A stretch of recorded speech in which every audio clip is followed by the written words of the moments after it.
And then Elias, another member, I guess he's got strep throat.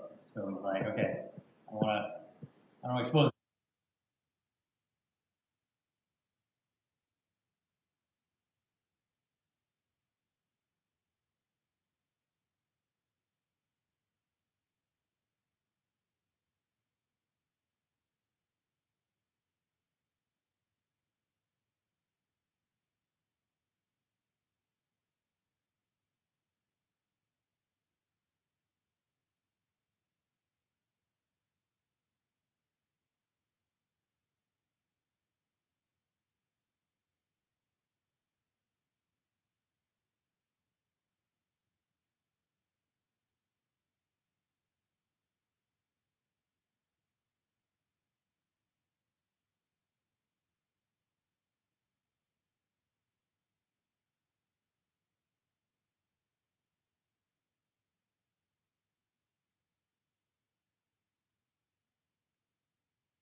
So the good news is, and this is obviously something that I always strive for.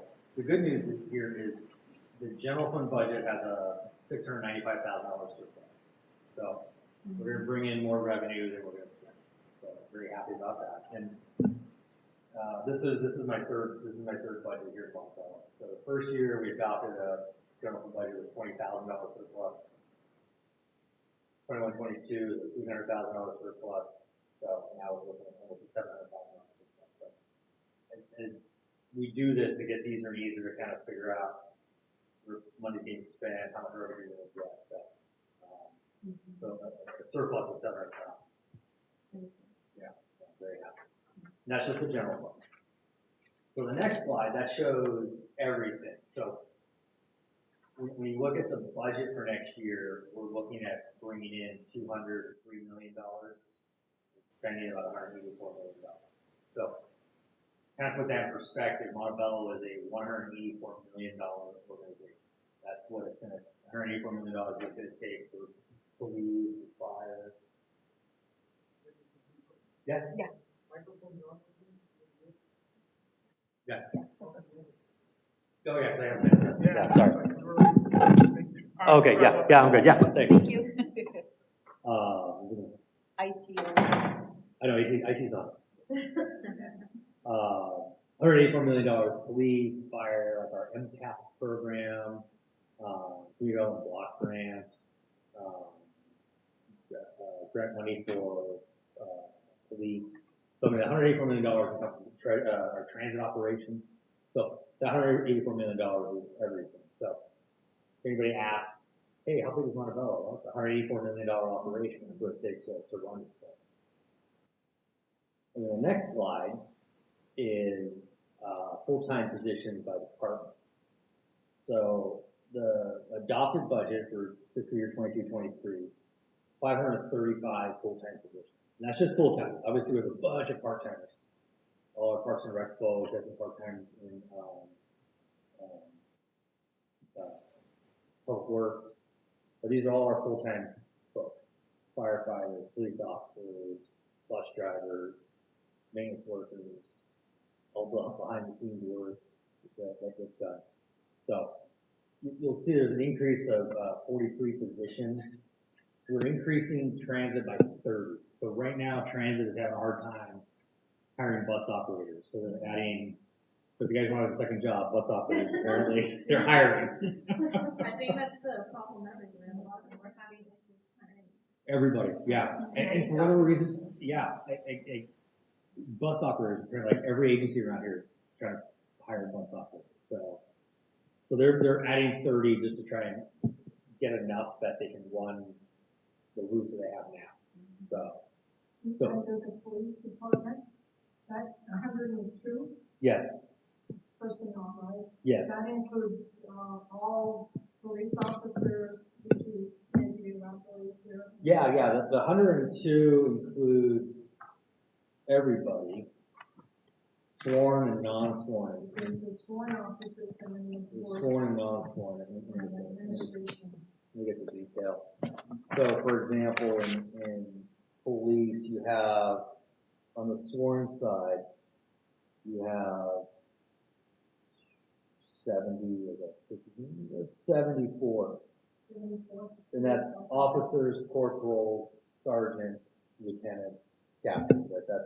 That's the whole. So the majority of this 102 employees in police are sworn police officers at various ranks. Yeah.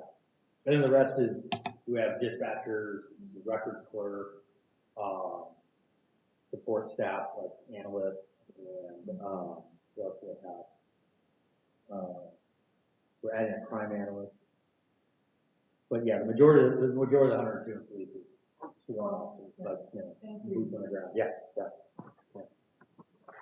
And then the next two slides, so we're adding 43 positions. The next two slides, that's the detail on where we're adding positions. So we're adding a battalion chief in fire to help with department-wide training. We're adding a technician, radio technician. Not sure if you know, but our radio system here in Montebello, there's a bunch of agencies that rent space off of our airwaves. Apparently we have this like great state-of-the-art radio network that a lot of public agencies piggyback off of. It's the hills. We put a lot of our towers up in the hills. We have a great geographic location for radio, for a radio network. So like City of Vernon, Montebello Unified School District, Huntington Park, Southgate. There's a bunch of agencies around here that rent space off of our radio network. So you're adding a radio technician to help with that. Yeah. We're adding a bunch of positions in public works. We've been traditionally understaffed in public works. So a public works manager, principal engineer, electrician, plumber. Community development, one of city council's strategic goals was improving our economic development efforts, basically business attraction. So like what can we do as a city to attract new businesses in the town, which obviously helps with sales tax, property tax, quality of life. So hiring a dedicated economic development manager, but that'll be his or her specific job to, you know, bring in these businesses. So, transit, you see there, 30 positions, bus operator, but also a couple of analyst positions. Police, they're actually adding a crime analyst for the first time. So it's police, so they generate a lot of statistics. Like anytime your officers go out, anytime they get a call for service. Right now they do not have a dedicated position to analyze those stats and to figure out basically where the hotspots are in the city. So right now, when it comes to like deploying officers, it's just kind of like, oh, I'll go over there. Like we don't have like a heat map of like, oh, look what's happening. There's a lot of auto thefts in this area. There's a lot of breaking and entering in this area. So the crime analyst is going to help the chief kind of develop those statistics so we can deploy our officers better. So yeah. Most large agencies of our size have like entire crime analyst bureaus. Like that's all they do. They analyze statistics and call data. So it's nice to be able to add that position for the police department.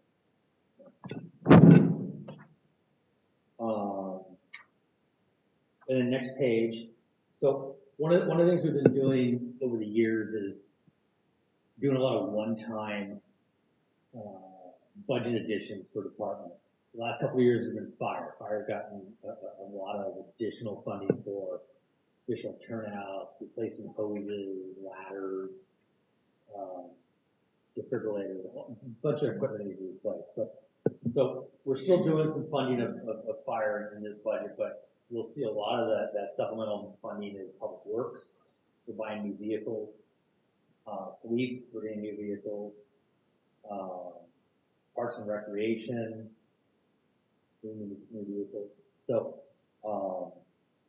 also, let's see, Parks and recreation, no, that's right, they're adding some equipment. So a lot of the supplemental, about half of the supplemental is out of the general fund, the other half we're able to spend non-general fund money. So the nice thing about this, for example, our police department participates in drug enforcement task forces with the state and the federal government. So anytime they make a bust, and if our officers are on that bus, when they seize assets from the bad guys, they'll liquidate the assets and they'll divvy up the money, and then we get to keep. Like literally, like if the bad guy drives a Ferrari and they seize it and they sell it, right? The proceeds from that Ferrari go to the different fiscal agencies. So yeah, it's kind of crazy. So for example, just because of that, we got about $600,000 this year just from seized assets. Yeah, it's insane. And that's just our share. So think about if we got 600,000, like it's probably millions of dollars. Yeah, it's kind of crazy. So the good thing is we can use that money to buy police cars. So and we have a really old fleet. Like we have some like typical police police cars about 5 years at the most. We have some 8, 9, 10-year-old cars out there. So yeah. So we're starting to we've been replacing this last year. The next year budget includes more money for that.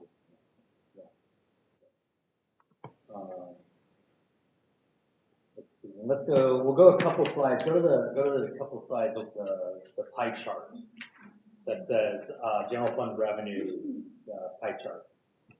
So this just shows where all the general fund revenue comes from. In this case, the majority of our revenue comes from two sources: sales tax and property tax. And the sales tax, that the slice of that pie is increased with the passage of Measure H, the additional 3/4% transaction tax. So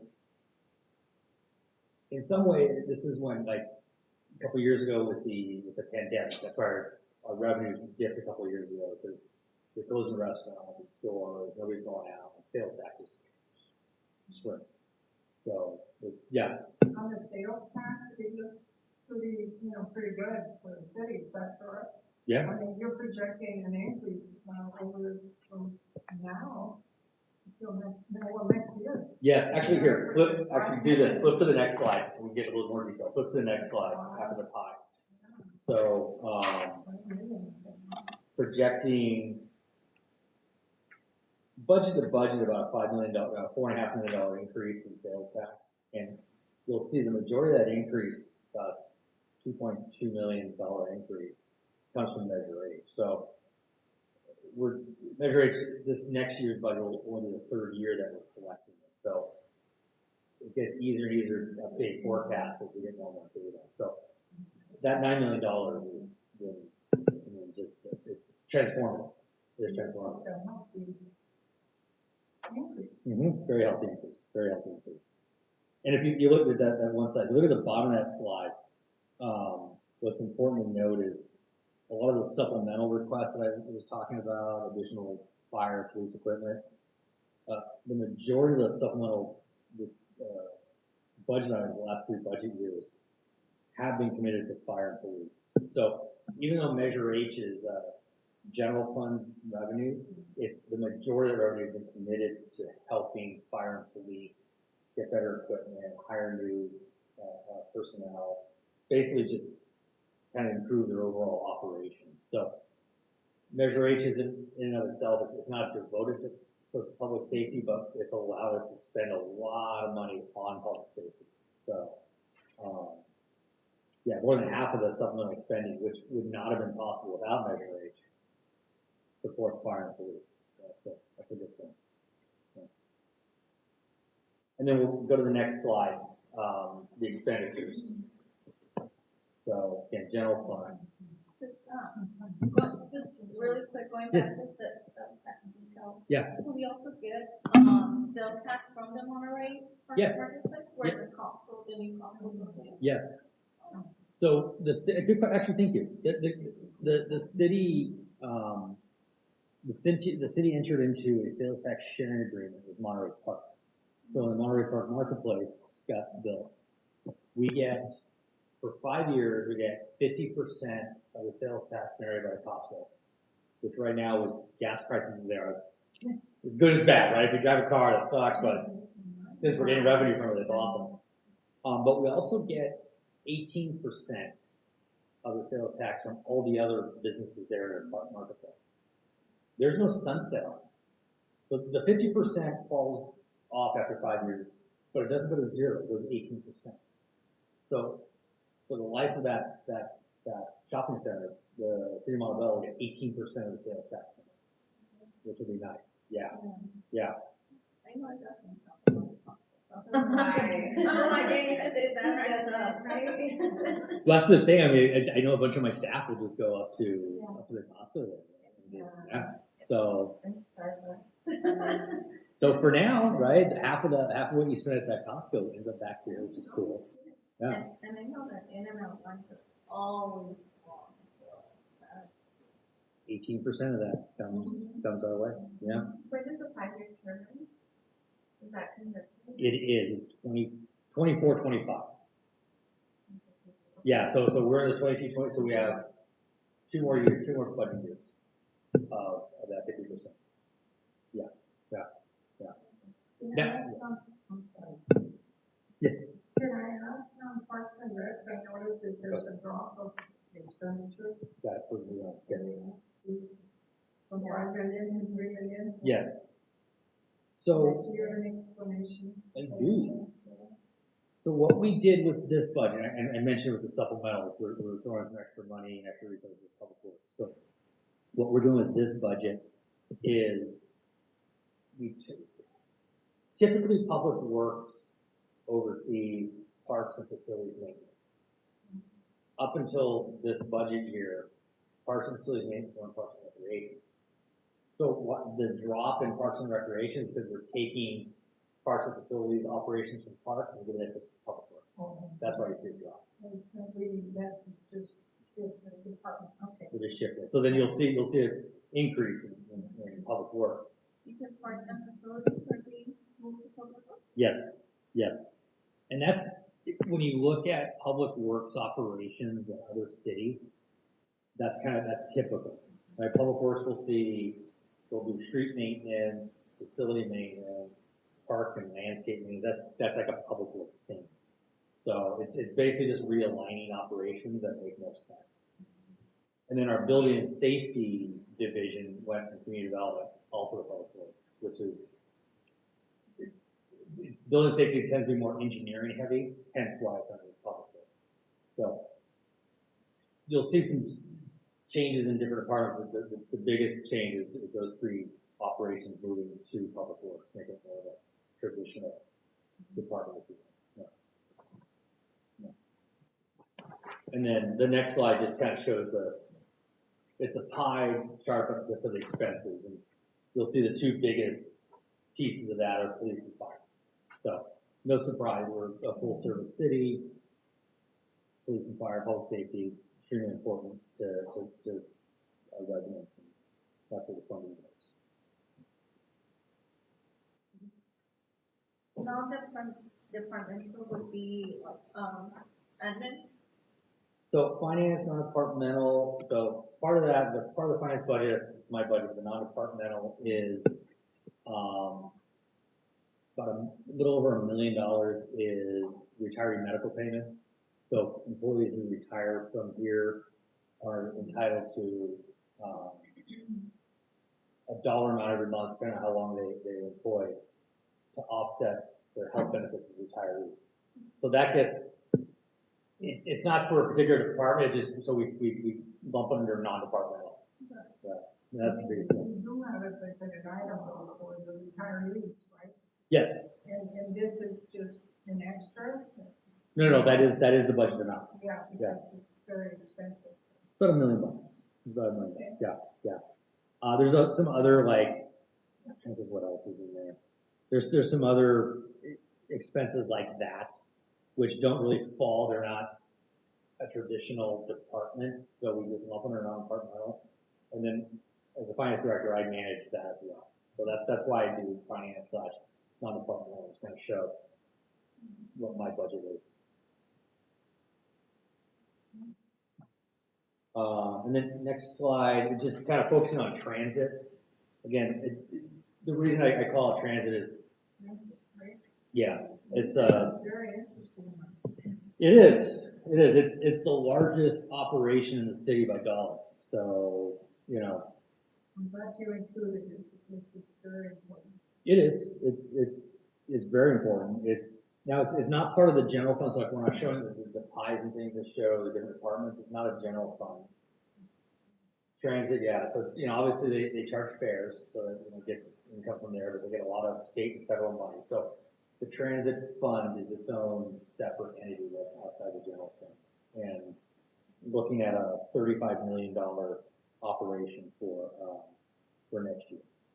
So, and again, that's all of the standard lines, maintenance, it's fuel for the buses, all that kind of operational work.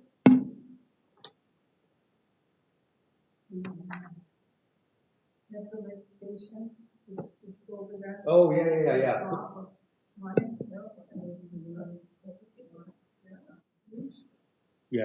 yeah. So, with the Metro link, we actually get money from Metro. get money from Metro for that.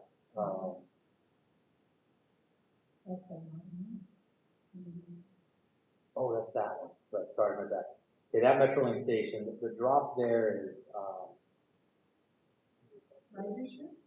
no, so what that accounts for is maintenance and security.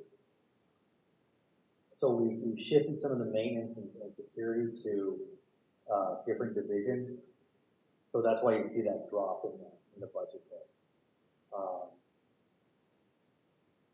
If you go a little further down to Prop C 5% security, you'll see that $591,000. That's where you'll see there's been some increases there because the security for the Metrolink station is actually recorded today. So Metro actually gives the city money to pay for the security at the Metrolink station. You actually get a earmark literally just for that.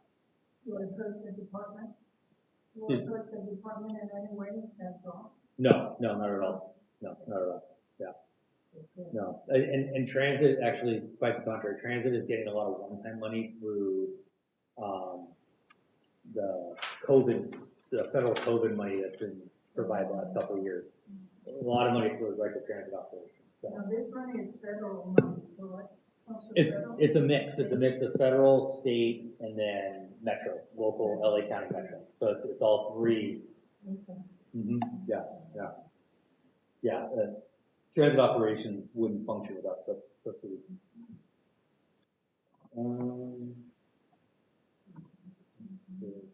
Let's skip to the capital improvement program. Slide 18. And this is a broad overview of our $18.7 million CIP program. So capital improvement program, this is street paving, sidewalk repair, ADA ramps, some engineering studies, signal maintenance. So it's all of those kinds of projects related to road and street movement, pavement, maintenance. Yeah. And this is all non-general fund money. The majority of this is from the county.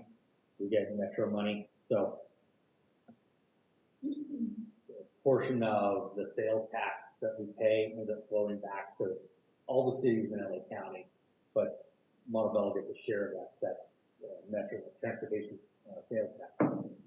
I see the 34, what is it, 34 million? Now it's 35 and dropped from 40. Is that? Oh, you're back on. Sorry, Sorry, you're back on transit. Okay. Transit. Back on transit. Yeah. I'm so sorry. No.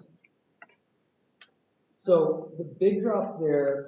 It's 40,000, so 40 40 If you look at the 2021 column that shows the 40.6 million, you'll see that 9.493 million in COVID-19 response.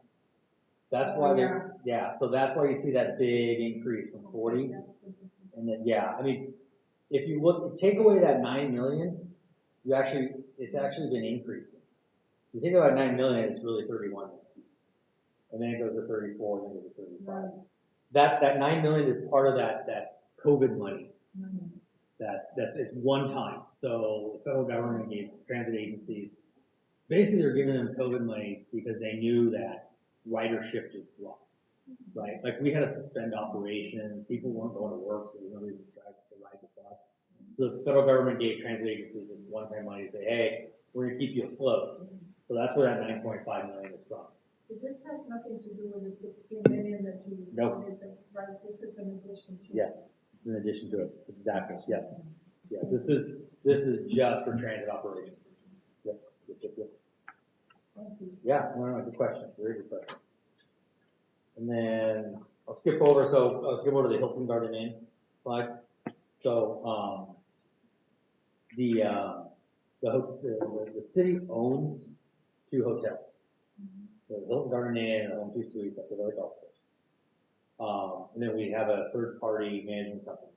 So just looking here, the Hilton Garden Inn, that's the older one. It's the 2004 one. It was renovated in 2019.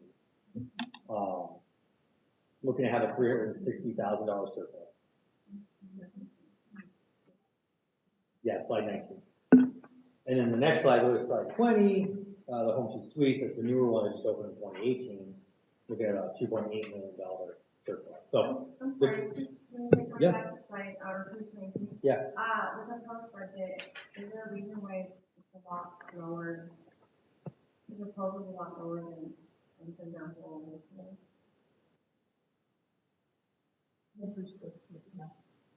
no, the Hilton Garden Inn. Yeah. Yeah. Yeah, so,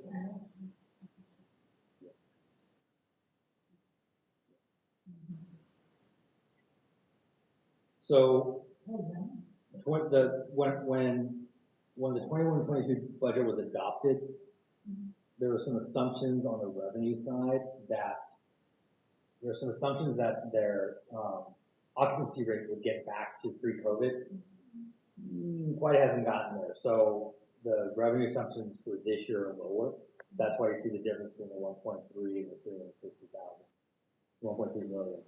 I'm projecting less revenue this coming year than last year. I had assumed that occupancy was gonna okay, COVID's over, yay. No, it really wasn't. So their occupancy is good, but it's not 90+% like it was in 2018. Yeah, so that's why you see that drop there in the surplus. That's $1 million. Yes, $1 million. It is, and again, these are projections. So what I did was I lowered the projection for 22-23, exactly, hoping, we don't see any more major surges if business and leisure travel keep picking up. Hopefully that revenue number will actually increase. So, yeah. maybe just to make it, I guess, because I've been, just to make it a little bit more clear, but project the surplus deficit. So maybe it's just more clear when we look at it. No, you know what? I appreciate that. Thank you. Yeah, but it looks like this seems like this is a surplus and this is like that. Oh, I get it. No, that makes sense. That makes sense because I have budgeted numbers in there, which is, again, it's just a projection. So, okay. No, thank you. I appreciate that. Yeah, and it's, I mean, you look at it all the time, and I guess we're we're like, it would just help us. No, I appreciate it. No, thank you. Because again, this is, I live with this stuff. Yeah. So for me, it's like, right? No, I know. You guys don't know this at all. I know. Yeah. Right? Yeah. No, that's fine. Yeah. No, I appreciate that. I appreciate the feedback. Please. Because if you wrap it too, and then do 70, it's not.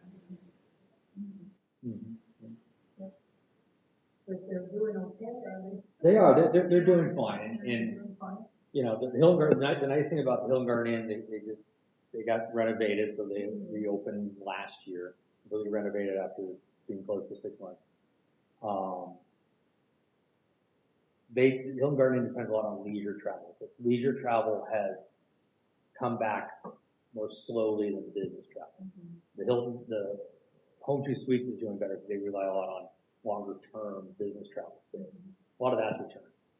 The leisure travel, which Hilton Garden Inn kind of depends on, not quite. So that's why you see a dip in revenue there. Yeah. Okay, good. Yeah. So, any other questions about the budget or the budget process? Like I said, I know it's a lot to take in, but do you have questions about the budget or? Thank you. I actually do have a question.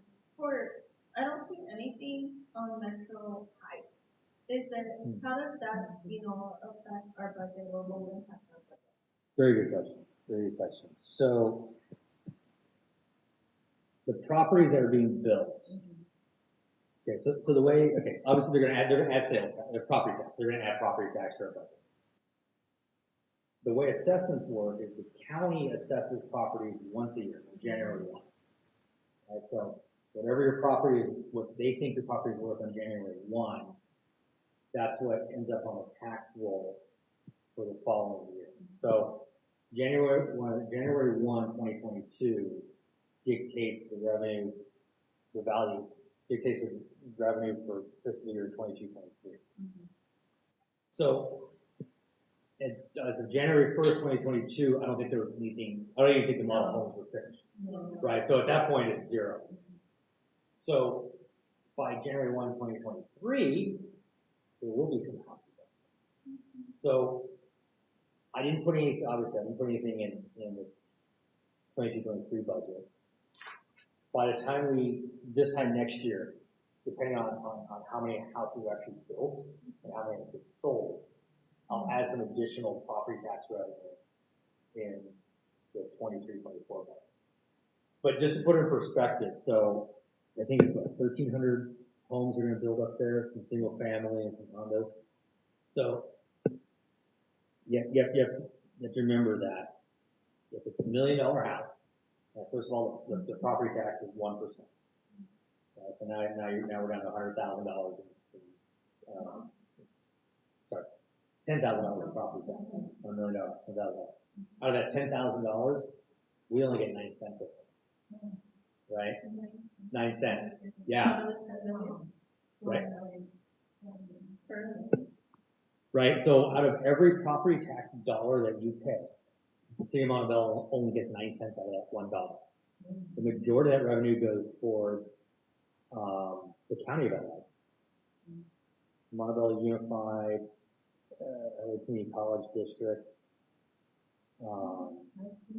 county fire, county sewer. So the majority of that one, like when you pay your property tax, the majority of that property tax bill leaves the city of Montebello.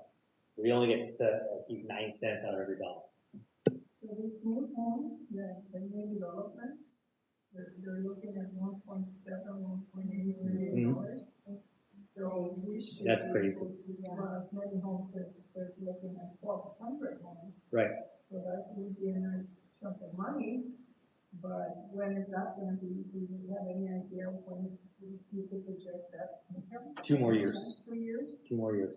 Yeah. It seems like they stopped the development, and there's been movement going on for a couple months now. Really? Yeah. Okay. Because I know there live were. really close to Okay, them, so you see it. Yeah, I see Okay. it, yeah. Okay. Yeah, during COVID, like they were working night and day, yeah, really trying to crank them out, and all of a sudden it's just That's calm, interesting. it's quiet, it's bulldozers. Yeah. Huh. That's interesting. Yeah, a lot slower. I just noticed they're paving the street, but that's kind of all they've been doing for a bit now. Huh. Yeah, it's interesting. I have not made my way up there, so I just know, I know there's model homes. Yeah. So like you can take tours of Well, model yeah, homes. but they're not complete yet. It's just Oh, that's interesting. Okay. Whole brother, and he's built it, they would completed that at least. Yeah, that's You interesting. mentioned that they were going to have an open house. I'm not sure in the near future what that meant. Yeah, I don't know. So they were talking in April, but then, Oh. yeah, then they pushed it to May, and now we're in July. September. Huh. I don't Yeah. know, Hmm. I don't know. Have those folks already done most of those purchases? So what I've heard is there's a waiting list, Oh, there. right? So basically you put a $1,000 deposit to get on the waiting list. Hmm. And then last I heard there was 7,000 people on the waiting list for 1,200 homes. Right? And you know, those 1,200 homes, they're not going to be built overnight, right? I mean, it's going to take 3 or 4 years, right, to build it. So, This has been a projection for years. This has been a, discussion for Oh, I years know. and years. And now I finally can tell you that it looks like it's gonna happen. It's really gonna happen. it is, yeah. This is good for us, I think, financially, anyhow. It is.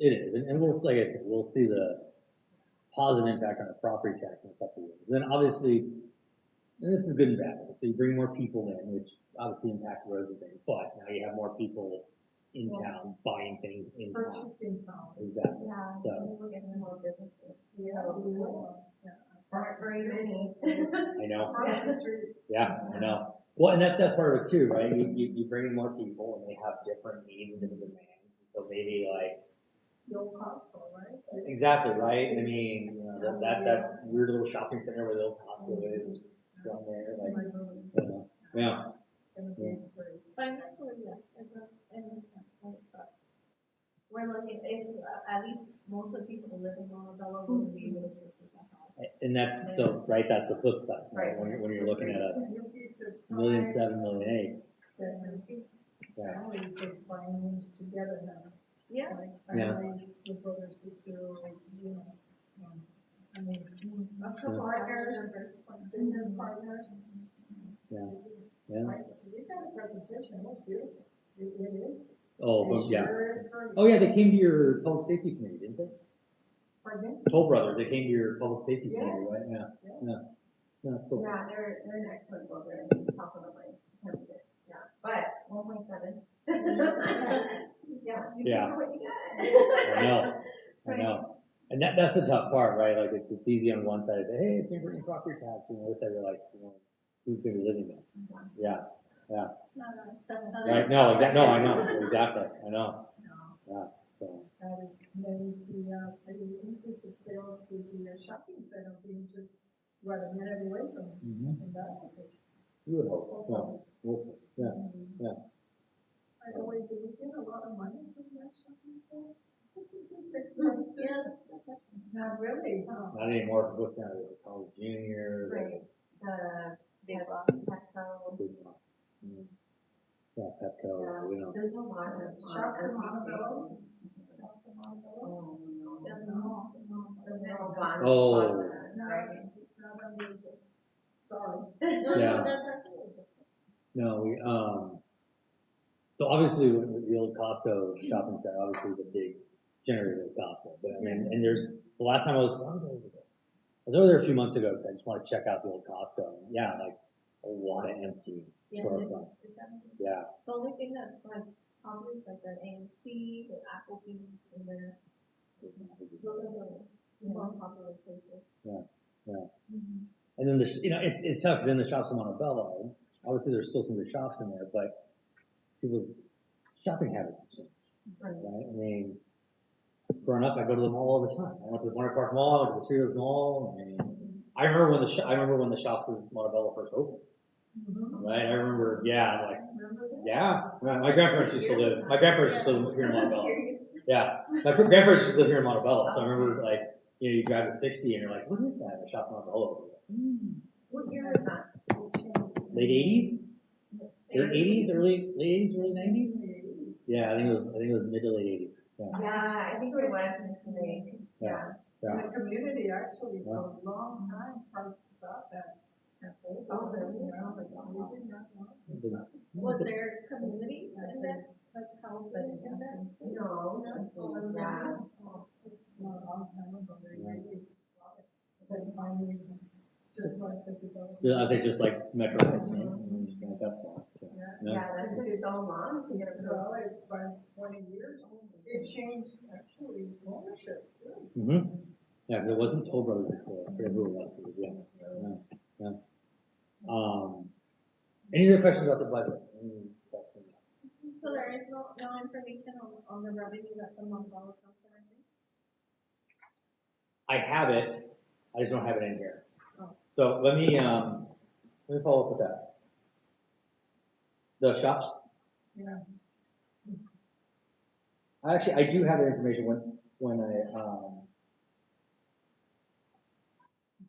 I get the sales tax updates from our consultant. They actually break down a few, and I actually get results of shops in Montebello. So I'll send that to the committee. Yeah, I'll show you guys what the last quarter was. Yeah. Okay, yeah, that'd be great. Yeah. And honestly, if you guys have any questions about the budget or anything like that, feel free to reach out to me. I enjoy talking about this with my staff members. Like the third. I know, right? How many times have you heard my budget presentation? I know. It could be quizzed on it now. Right, exactly. I know, you can do that. Yeah. Yeah. Yeah, it's mostly like travelers, yeah, long term. Yeah. So let's see, next one, okay, so let me, I know, like I said, I know these get sent to you monthly, but I want to explain the monthly investment report. Here's this thing. So let me explain what it is you're getting, why it's important. So Awesome. yeah. So first of all, the government code requires cities to do this on a monthly basis. It's part of the transparency requirement of the government code. So that's why this gets sent monthly, not just to this committee, but also to council. So council gets a monthly report, basically of our cash position. Government code also requires a quarterly treasury report. So at the end of every quarter, end of December and March, that actually has to be presented to council. So like the March report, I'll present that to council. I sent that copy sent to you guys. So when I do the June report, same thing. I take it to council, you guys are the copy of the quarterly report. So the monthly report, what gets sent to you is, in this case here, the whole packet, through the whole packet, it's that cover sheet, right? It's you have the May one, right? Or do you have March? So that's the May one, yeah, and then the single sheet is March. Okay, yeah, let's focus on the packet because that's the most recent information. Yeah. Yeah. Yeah. So this is, when you look at this, this is literally a summary of all of the cash that the city has. And it's all of our various accounts. So if you look at the very, very bottom, as of May 31st, the city had $83.49 million in cash. So what does that mean? That's literally our savings accounts, right? So what you'll see is at the very top, so the city banks with Bank of the West, right? So I mean, personally, I have a Bank of America and a Wells Fargo account. Other people have Chase or US Bank. The city banks with Bank of the West. Right? So, because obviously we issue payroll, we have to pay invoices, so we have to have a bank. So with Bank of the West, we have different, I mean, and again, I have 3 different accounts with my personal bank. Right? A checking account, a savings account, right? No different. City of Montebello has different accounts for different needs. So that's why you see that top section that says Bank of the West. As of May 31st, we had $12.157 million in cash in all of these different accounts. The most was the 6.88 in the general account. Think of the general account as like your checking account. It's the one, at least for me, sees the most activity, right? I'm paying bills out of there, my debit card gets there. So that general account is where the city of Montebello pays their bills. So every week, right, when we pay bills for gasoline, for landscaping service, it all comes out of that general account. And then we have different accounts, again, based on the activity. So we have a couple of the old, those first 2 are the old redevelopment agency. And so we have restricted money there. We have a couple of retiree health accounts that for our police and firefighters that we keep money in for their, those are payroll deductions for police and fire. So we keep the money separate. So when you get this report, you can kind of see at least a monthly snapshot how much cash we have. So this is literally the money that the city has to pay for this. Payroll, AP, retiree health, all those ongoing expenses. So in this case, $12 million. Now, the next set where it says State of California, where we have $68 million. So the city receives money every day, right? Like we'll get, the state will send us sales tax money once a month. The county every month will send us property tax. Metro gives us monthly, people come to the counter and they pay for a building permit, like every day, like we got money coming in. So we don't hold all that money in our bank account because we can earn a little bit more interest by having it deposited in the state of California. So that's the $68 million. That's, again, that's also cash. That's available for whatever needs we have. It's called the Local Agency Investment Fund. It's the state treasurer of the state of California manages the Local Agency Investment Fund. So what's nice about that is it has maximum liquidity. So if, for example, we have twice a year we have to pay debt service on our outstanding bonds. So it could be $3 million, $4 million, $5 million. So if we don't have enough money in our bank account, we'll take money from the state of California account, transfer it into our checking account, and pay our bills. Again, very similar, like, you know, every once in a while, I'll need to move money from my savings account and my checking account to match bills. It's the same thing. Right. But the state of California account earns a little bit more interest than Bank of the West. So that money is making money, right? So whereas the Bank of the West pays very, very little, I think they maybe pay 0.25%. State of California is paying about 1%. Again, not a lot, but right, Something. yeah. Especially if you have $68 million sitting there. Yeah, yeah. And then, what is it that, oh, the First Mercantile Trust, that's another retiree health account that we have to keep separate. So $13,500 for non-safety. And then you'll see that bottom list with all the CDs. So typical certificate of deposit, just like we could go to the bank and I want a $100 certificate of deposit that matures in a year. This is the same thing. These happen to be $250,000 CDs, but we have different CDs that mature at different dates. So when they were first purchased, depending on the length, they had higher or lower interest rates. So that's another, you see, $3 million. Now that's not as liquid. Like we could, if we had to, we could cash out those CDs, but if we do it before they mature, we're penalized, like just like any normal CD. So that's more of a, that $2.9 million is kind of, it's there, like just in case, but it's earning us a little more interest than that state of California. The state of California is like entirely different. Yes. No. Yeah, like literally I can make a phone call before 10 a.m. They'll transfer the money before 5 p.m. So good. Like, bam. It's really nice. Yeah, yeah. So, so part of that was one of the items on the agenda. I wanted to talk about this first.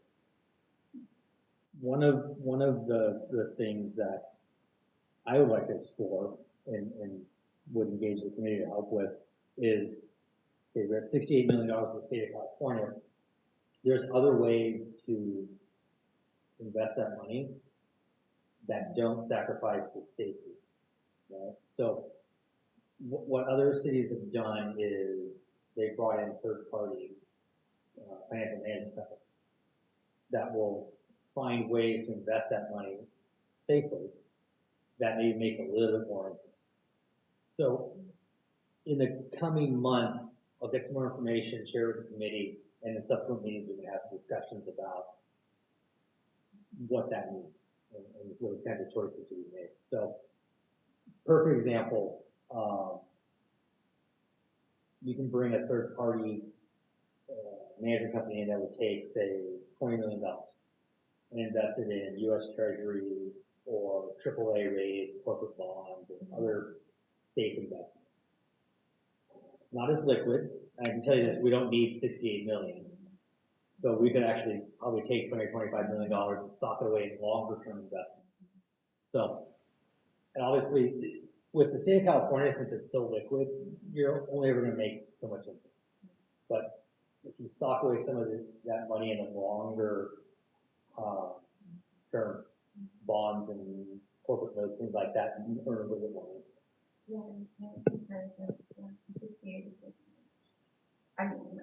Yeah, no, and it's, yeah, and it is, given our, I've been here long enough now to know that our liquidity needs, we don't need $68 million if we're ready, like we just, yeah. You would say about half? Yeah. Half or even maybe a little less, but that half is a good start. Yeah, yeah.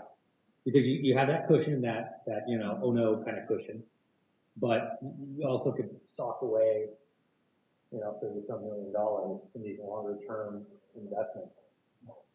And all of that is guided by the city's investment policy. So our investment policy only allows certain investments. Those investments are governed by government code. And it's all very vanilla stuff. Like I said, it's U.S. Treasury, you know, Fannie Mae, Fannie Mac, kind of stuff, with, you know, Federal Home Mortgage Bank, like Tennessee Valley Authority, like real safe government, AAA and stuff. AAA rated corporate bonds, municipal bonds of a certain AA quality and better. So real safe stuff. So part of it though is finding the best way to manage that money and to kind of manage the liquidity. So again, as in the coming months, I'll get some more information, maybe get some presentation material from a few different options, and we can kind of continue the discussion of, you know, how not to sacrifice safety, but maybe get a little bit more bang for our buck. Yeah. So this is, you know, probably the best way, like when you get this, you know, you got like 30 seconds to look at it, is just kind of see like, you know, like, oh, hey, we got $83 million in cash, and kind of see where are we. Honestly, the ones that I always, again, this is me, the ones I focus on is the Bank of the West and the state of California. Because that, the way I look at that, that's instant liquidity. Like if something were to happen, how much money do we have? Immediate access to. So that's how I look at that. We're talking about, of course, we talked about the 83 million that, well, I'm not on page. I'm just we're talking about. Yeah. We're talking about the 68 and 68, yeah. Yeah. So, that's not like the liquid account, but The bottom line though is 83. Oh yeah, because that's everything. That's everything. Yeah. Everything. Yeah. Exactly. Yeah. It is. Mm-hmm. Yeah. Very happy with that. And one of the things, if you look at the quarterly treasury report, I'll resend the March one. The quarterly treasury report actually has a comparison with prior quarters. So what I try and do with the quarterly treasury report is kind of show, you know, hey, here's where we've been, and you'll see this last one how our total cash position has grown, which is, again, it's a good thing. It's you know, I don't ever want us to be in danger, like not being able to pay our bills or anything like that. Yeah. And then the rest of that packet is excruciating detail. Because again, this is something that government code is required to present, but it's excruciating detail on every single investment that's listed on the summary page. So I mean, if you really have that time, you can get into some of the you know, do a deeper dive. But honestly, it's that summary page, in my opinion, is the most useful, just to kind of compare, you know, just kind of compare where we are. And like I said, I'll resend the quarterly treasury report, and that'll give you a good idea of the last couple of quarters where we've been, and kind of always, you know, yeah.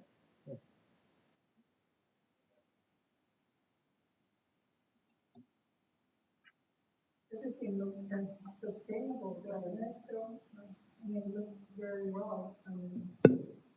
Well, and that's why I wanted to start with the budget. So I want to, you know, kind of explain, like, you know, just sustainable wise. Like, we got a nice surplus going in the next fiscal year. So far, things look good. The measure rate revenue is continuing to do really well. We're on a good solid financial footing. So that's, yeah. And then on the flip side, the cash side, right? Just being able to present that picture of how much cash we're sitting on, and ways we can be a little smarter maybe about investing it. So that's just not. Exactly. Yeah, it's not Gotta making. grow. Yeah, exactly. Yeah. Because I had it explained to me like this a few years ago. Increasing the amount you get on your investments as a public agency, it's literally the only way you can raise revenue without impacting your residents. Right? Because think about it, like, we could increase the price of a building permit, but that impacts you guys. We can invest this more smartly, no cost to you. Right? You know what I mean? Like, literally, it's not going to cost you more for a building permit or for facility rental, or for day camp or anything like that. So, making the money work a little harder is the way to do that, or a little bit more income for the city without impacting the residents. Like when you said we work with consultants to figure out what investments to actually put the money into.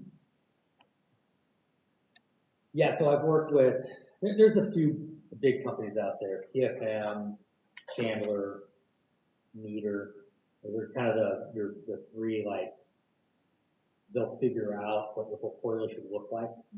There's also Camp, which is an alternative to the state treasurers, just as safe. They're a little bit more interest. Not as like very, like you're not investing in bonds and things like that, but it's more of a higher interest in a savings account. So there's different options out there that I've worked with. Is mine real estate an option? For a city, no, No, not for a city. because I know we can talk about over some things, but it's not considered, So that's done for development purposes. okay. Unfortunately, right. Okay. Yeah, it's not like, hey, let's buy a bunch of properties and rent them out for income. Like, you can't do that. Yeah, it's for, there has to be a specific like development purpose, right? So the fact that we own, was it 701 Whittier, right? The old, yeah, right, like, we own that in the hopes of doing something on Whittier Boulevard and cobbling together a few parcels. A lot of that also dates back to the redevelopment agency. When the redevelopment agency was around in California, that was the whole purpose. The whole purpose was to gather these properties, and then you would do something like you would demolish them and bring in a new development. So a lot of the properties that we own are remnants from that 10, 15, 20 years ago. There's also space on Boulevard Market. Yeah. The space, where the Boulevard Market. Is that Sixth Street, right? Yeah. It's right next to actually, yeah, right, it's like the next block over to 701. There's a couple of, I know there's a couple of parcels. I don't think they own the Boulevard Market. Yeah, no, not the Boulevard Market. There's a couple of properties on Sixth Street, not the Boulevard Market, that we do own. Yeah. Yeah. And then there's a couple of properties, like I think it's 611 or something. There's another weird property that the city owns also. That whole area will be in the future changing, correct? I mean, once the general plan gets adopted, right? I mean, there's going to be all kinds of options for not just Whittier Boulevard, but everywhere. So Hopefully more money for us. Yeah. So questions about? Okay. Thanks. No, I appreciate it. Yeah, thanks you guys. I appreciate it. Yeah. And then I'll send you. I'll send the Montebello shop sales tax info, and then the last treasurer's report. And honestly, like if any of the stuff that gets sent out, or if you have follow-up questions, please go for it. That's part of your role, right? Is the more informed and the more you can understand this stuff. Hopefully, like your friends and your family, right? The community members, right? You kind of help us share that message also. So yeah.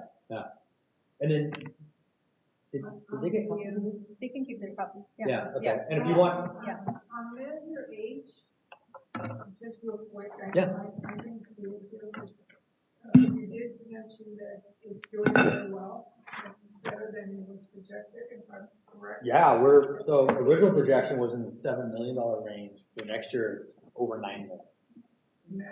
Yeah, over $9 million. Does it have an expiration date? No sunset.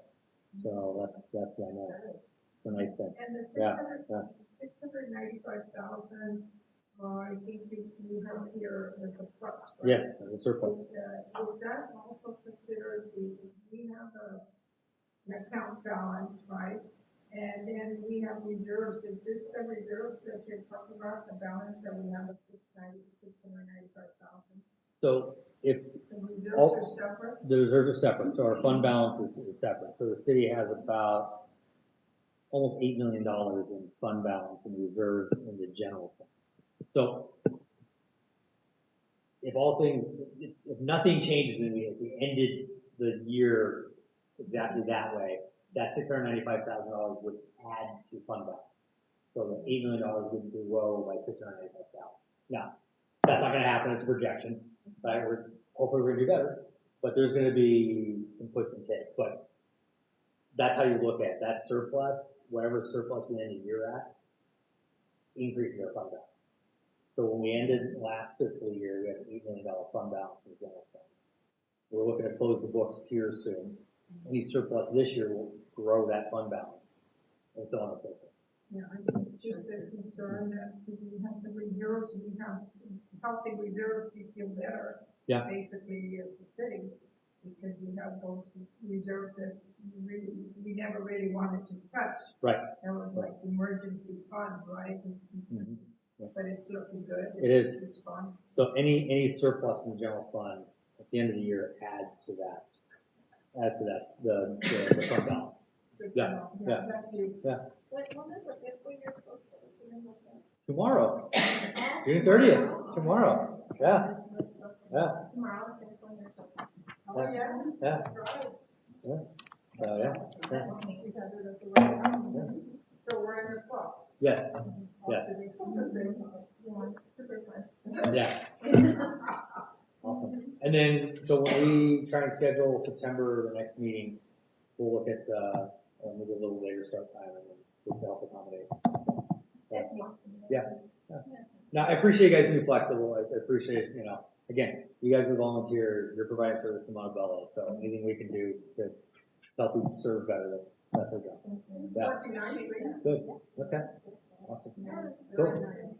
Thank you. No, appreciate it, thanks you guys, and then I'll send that information in the next couple of days. We need a jerk. Meeting adjourned. Right on.